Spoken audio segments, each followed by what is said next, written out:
Halo semuanya, perkenalkan saya Erwin Nurlisa. Nah, di sini saya akan menjelaskan materi kimia yaitu pada bab sel volta.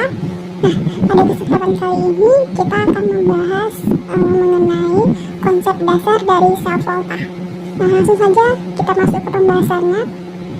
Sel volta, ya ini kalau didefinisikan ini merupakan suatu sel yang mengubah reaksi kimia menjadi energi listrik.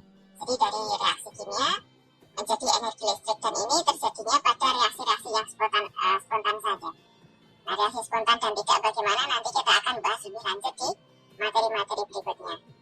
Nah, contoh dalam kehidupan sehari-hari, sel volta ini biasanya kita sering gunakan pada akumulator atau yang sering disebut sebagai aki, kemudian baterai kering atau yang bentuknya bulat itu ya. Kemudian bisa juga pada lithium ion yang biasanya digunakan untuk baterai pada gadget ya, bisa di laptop, handphone, dan seterusnya. Nah, kemudian beberapa hal yang harus kita pahami di dalam sel volta ya, nanti kita akan mengenal elektroda, katoda, dan anoda ya. Nah, katoda ini merupakan kutub yang bermuatan positif atau elektroda positif. Kemudian anoda ini dalam sel volta itu adalah kutub negatifnya atau elektroda negatifnya. Sehingga untuk mempermudah menghafalkannya, ini biasanya dituliskan dengan kata kapan. Ya, untuk mengingat-ingatnya menggunakan kata kapan, yaitu katoda positif, anoda negatif. Kemudian untuk katoda ini dilihat dari yang E0-nya besar. E0 ini merupakan potensial reduksi standar.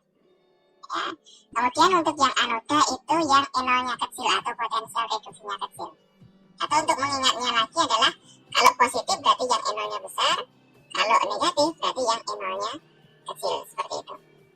Kemudian reaksi yang terjadi di katoda dan di anoda, ya, kalau katoda itu reaksinya selalu reduksi, sementara anoda reaksinya selalu oksidasi. Kalau masih belum paham terkait dengan reduksi dan oksidasi, silahkan dilihat di video saya sebelumnya yang sudah saya unggah terkait dengan konsep reaksi reduksi dan oksidasi. Nah, kemudian untuk mengingat-ingat reaksi ini, katoda reduksi anoda oksidasi ini biasanya digunakan kata ini, karet. Karet itu dari kata katoda reduksi dan anox, anoda oksidasi. Nah, ini adalah untuk mengingat agar tidak kebalik dalam hal reaksinya. Jadi di katoda tidak boleh kok reaksinya oksidasi. Yang benar adalah katoda itu reduksi. Sebagai contoh misalkan pada susunan sel volta, misalkan di sini untuk susunan sel volta saya berikan contoh ada dua potensial reduksi, yaitu ada Cu sama Zn. Cu ini memiliki E0 positif 0,34 dan Zn E0-nya negatif 0,76. Nah, ingat kembali, kalau misalkan Cu dan Zn ini ditentukan katoda dan anodanya, maka katodanya di sini adalah yang Cu. Kenapa kok yang Cu? Karena katoda tadi ya, ini adalah dari yang E0-nya besar. Sementara yang E0-nya kecil ini berperan sebagai anoda. Nah, diagram selnya ini bagaimana? Nah, jadi untuk sel volta diagramnya adalah seperti ini. Jadi ada dua labu glass beaker di sini, ada dua glass beaker. Yang satu terisi elektrolit anoda, yang satu elektrolit anoda. Karena yang saya contohkan di sini adalah Cu dan Zn, ya, di mana anodanya bermuatan negatif, sehingga di sini nanti anodanya itu adalah berasal dari logam Zn, karena di sini tadi anodanya adalah Zn. Sementara untuk katoda yaitu kutub positifnya ini menggunakan logam Cu dari contoh di sini ya. Menggunakan logam Cu karena di sini Cu yang E0-nya lebih besar daripada Zn. Selanjutnya elektrolit yang digunakan di sini karena elektrodanya adalah Zn, sehingga elektrolit yang digunakan adalah elektrolit yang mengandung 14. Selain itu juga ada ion SO4 2-. Sementara untuk yang elektrolit pada katoda Cu ini juga harus mengandung Cu12 di sini, ion Cu12. Yang digunakan adalah CuSO4 karena terdiri dari Cu2+ dan SO4 2-. Kemudian bagaimana reaksi yang terjadi di anoda di sini? Ingat bahwa anoda ini tadi reaksinya adalah oksidasi. Maka di anoda ini terjadi perubahan dari Zn melepaskan 2 elektron membentuk Zn2+. Ingat bahwa reaksi oksidasi itu adalah melepas elektron. Ya, atau ini dilihat dari biloknya Zn kan juga kelihatan. Ini dari Zn dengan bilok 0 menjadi Zn2+, itu biloknya +2. Sehingga dia mengalami reaksi oksidasi atau melepaskan elektron. Nah, kalau kita lihat, kita bandingkan terhadap reaksi yang pertama di sini tadi, bahwa Zn yang diketahui adalah dalam bentuk reduksi di sini. Namanya juga potensial reduksi ya ini ya. Ini Zn-nya kalau reduksi dia adalah negatif 0,76. Maka kalau reaksinya kita balik sesuai dengan reaksi di anoda, yaitu reaksinya ada oksidasi, maka NO-nya awalnya negatif, dia berubah menjadi positif. Hal ini terjadi karena reaksinya ini dibalik. Jadi NO-nya positif. Nah, kemudian reaksinya adalah ketika elektron ini lepas, ya, lepas dari elektroda Zn, maka Zn ini akan berubah menjadi Zn2+. Seperti reaksi di sini, berubah menjadi Zn2+. Animasinya seperti ini. Jadi ketika elektron ini lepas dari elektroda Zn dan mengalir ke katoda ini nanti, ke CO ya, dari anoda ke katoda. Nah, saat elektron lepas, ini Zn2+-nya akan masuk ke dalam elektrolit. Kemudian elektron ini mengalir menuju ke katoda, dan di katoda, di elektroda CO, ini elektron itu akan berinteraksi dengan CO2+ yang ada di elektrolit di katoda. Sehingga CO2+ mendapat 2 elektron, ya, menangkap 2 elektron, ini menjadi endapan CO yang menempel di elektroda di katoda. Ya. Nah, ini ilustrasinya, CO2+-nya ini tertarik ke arah katoda atau ke arah elektroda CO di sini. Sehingga reaksinya adalah CO2+ ditambah 2 elektron menghasilkan CO. Sama seperti yang diketahui di sini dengan NO sama yaitu plus 0,34. Ketika reaksi ini terus berlangsung, maka di anoda karena Zn2+-nya itu lepas menuju ke elektrolit, maka semakin lama Zn2+ di elektrolitnya makin banyak di sini, sehingga kelebihan muatan positif. Sementara di katoda ini CO2+-nya mengendap di elektrodanya. Ya, ingat di sini dari CO2+ mengendap menjadi CO, menempel di elektroda di sini, maka akan banyak ion negatif yang ditinggalkan. Jadi SO4 guaninnya banyak yang ditinggalkan oleh CO. Sehingga ini akan kelebihan muatan negatif. Maka untuk mengantisipasi hal ini diberikan suatu jembatan garam di sini. Nah, jembatan garam ini fungsinya adalah untuk menyeimbangkan muatan dari elektrolit tersebut. Ini biasanya yang digunakan adalah kalium nitrat atau KNO3, meskipun tidak menutup kemungkinan bisa menggunakan jenis garam yang lain. Ya.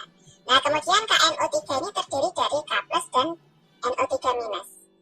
Sehingga ketika di elektrolit di katoda ini banyak ion negatifnya, maka K-nya ini akan masuk ke elektrolit di katoda, sehingga nanti akan menetralkan muatan di sini atau menyeimbangkan muatan di sini. Sementara yang NO3 akan masuk ke anoda, karena di sini banyak muatan positif yang dihasilkan dari oksidasi Zn ini tadi. Sehingga NO3-nya masuk ke elektrolit di anoda. Begitu seterusnya prosesnya seperti ini. Nah, sehingga nanti muatan di dalam elektrolitnya menjadi stabil. Kemudian di sini elektron itu selalu mengalir dari anoda atau dari kutub negatif ke katoda, ke kutub positif. Sehingga ini aliran elektronnya dari anoda ke katoda. Nanti kalau ditanyakan di soal aliran elektron itu dari mana? Dari anoda ke katoda. Nah, ketika elektron ini mengalir dari anoda ke katoda dan ini diukur berapakah tegangan listrik yang dihasilkan, biasanya menggunakan voltmeter, maka akan terukur ya muatan listrik yang tegangan listrik yang dihasilkan. Nah, di sini kalau yang Zn dengan CO nilainya adalah 1,1 volt. Ya, atau biasanya bisa dihitung dari reaksi ini. Ini ketika reaksinya ini kita coret, sehingga nanti ketika digabung reaksi selnya adalah menjadi seperti ini. Zn ditambah dengan CO2+ dari ini, kemudian menjadi Zn2+ di ruas kanan dan logam CO. Nah, kemudian enol selnya ini merupakan jumlah dari enol dari masing-masing elektroda dari reaksi di anoda dan di katoda jumlahnya adalah 1,1 volt sesuai dengan yang terbaca di voltmeter. Nah, selanjutnya dari reaksi sel ini bisa kita tuliskan notasi selnya. Notasi sel itu bagaimana? Notasi selnya adalah seperti ini. Jadi notasi sel itu dari oksidasi kemudian reduksi dengan tanda garis tegak ini ya. Tegak pertama, nah ini yang tegak kedua ini menunjukkan jembatan garamnya. Kemudian ini dari Zn menjadi Zn2+ itu menunjukkan bahwa terjadi reaksi oksidasi dari Zn membentuk Zn2+. Sementara yang di sisi kanan ini Cu2+ menjadi Cu, ini menunjukkan terjadi reaksi reduksi dari Cu2+ menjadi Cu.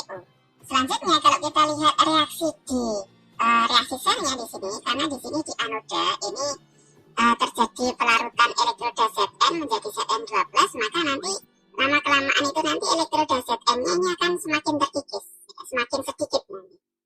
Kemudian untuk yang Cu-nya di katodanya ini semakin lama kan terbentuk endapan Cu di elektrodanya, sehingga nanti untuk elektroda Cu ini semakin lama semakin banyak atau semakin besar di sini elektrodanya karena terjadi endapan Cu dari larutan Cu2+ tadi. Baik, saya akan melanjutkan untuk yang notasi sel ini tadi. Nah, notasi sel tadi ini menunjukkan bahwa terjadi reaksi antara Zn menjadi Zn2+, Cu2+ menjadi Cu. Atau untuk mudah mengingatnya, ini menggunakan akronim ini ya, ANI-IKA.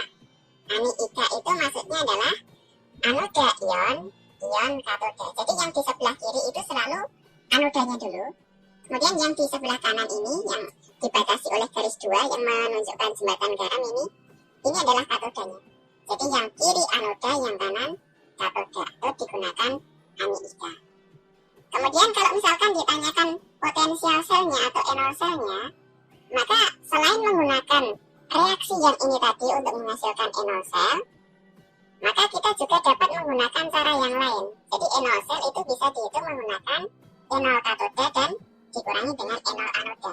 Tadi kan katoda dan anoda bisa kita bedakan secara langsung berdasarkan enol selnya, berdasarkan enolnya. Enol yang besar itu adalah katoda, enol yang kecil anoda. Sehingga nanti untuk menghitung enol sel bisa langsung menggunakan yang ini. Atau yang namanya katoda itu reaksinya adalah reduksi, anoda oksidasi. Bisa juga dengan enol reduksi dikurangi dengan enol oksidasi yang di sini.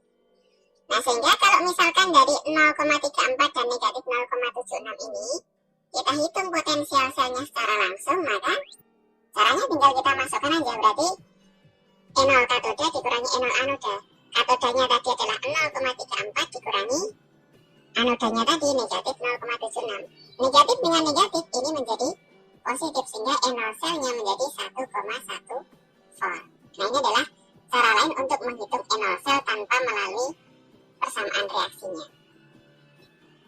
Contoh soal misalkan diketahui potensial reduksi dari Li dan Pp. Di sini untuk yang Li potensial reduksinya adalah negatif 3,04 dan Pp adalah negatif 0,13. Ditanyakan tentukan katoda dan anodanya, reaksi sel dan enol selnya, notasi sel dan arah aliran elektron. Yang pertama kita perhatikan di sini adalah kita dapat menentukan katoda dan anodanya. Ingat katoda tadi adalah enolnya yang besar, anoda enolnya yang kecil. Nah, ini antara negatif 3,04 dan negatif 0,13, maka yang negatif 3,04 ini lebih kecil, maka dia berperan sebagai anoda. Sementara yang negatif 0,13 ini lebih besar, maka dia berperan sebagai katoda. Dan ini sudah menjawab untuk yang A. Ya, sehingga di sini katodanya adalah Pp, anodanya adalah Li. Kemudian untuk reaksi selnya. Untuk menentukan reaksi sel, maka kita harus tahu dulu reaksi di katoda dan anoda. Katoda reaksinya adalah reduksi di sini, ya, karet ya, katoda reduksi. Nah, di sini katodanya sudah dalam bentuk reaksi reduksi. Dari Pp2+ menjadi Pp, maka katodanya tinggal kita pindah saja di sini. Reaksi yang atas tinggal kita pindah aja di sini. Sementara yang anoda, karena anoda ini adalah oksidasi dan yang di soal yang diketahui adalah reduksi di sini, maka dari reduksi ini harus kita balik reaksinya. Ya, ketika dibalik Li jadi di sebelah kiri, Li plus menjadi di sebelah kanan, kebalikan dari reaksi yang di atas ini tadi. Maka E0-nya juga harus dibalik. Dari negatif 3,04 dia berubah menjadi positif 3,04. Nah, kemudian untuk mengetahui reaksi selnya, ini elektron harus kita samakan karena ini antara katoda dan anodanya elektronnya belum sama. Dengan cara yang katoda dikali 1, anodanya dikali 2. Sehingga nanti yang katoda tetap, anodanya menjadi 2Li, menjadi 2Li plus ditambah 2 elektron. Tapi yang perlu diingat di sini bahwa reaksi setelah selnya ini dikalikan berapapun, maka E0-nya tidak akan berubah. Jadi ini saya kali 2, E0 tetap plus 3,04. Berbeda dengan yang termokimia yang pernah kalian dapatkan di kelas 11. Nah, kemudian dari sini kita bisa langsung menentukan reaksi selnya. Ya, elektronnya tinggal kita coret saja. Sehingga reaksi selnya adalah 2Li ditambah Pp2+, ini sama-sama di ruas kiri. Kemudian yang kanan menjadi 2Li plus ditambah dengan Pp.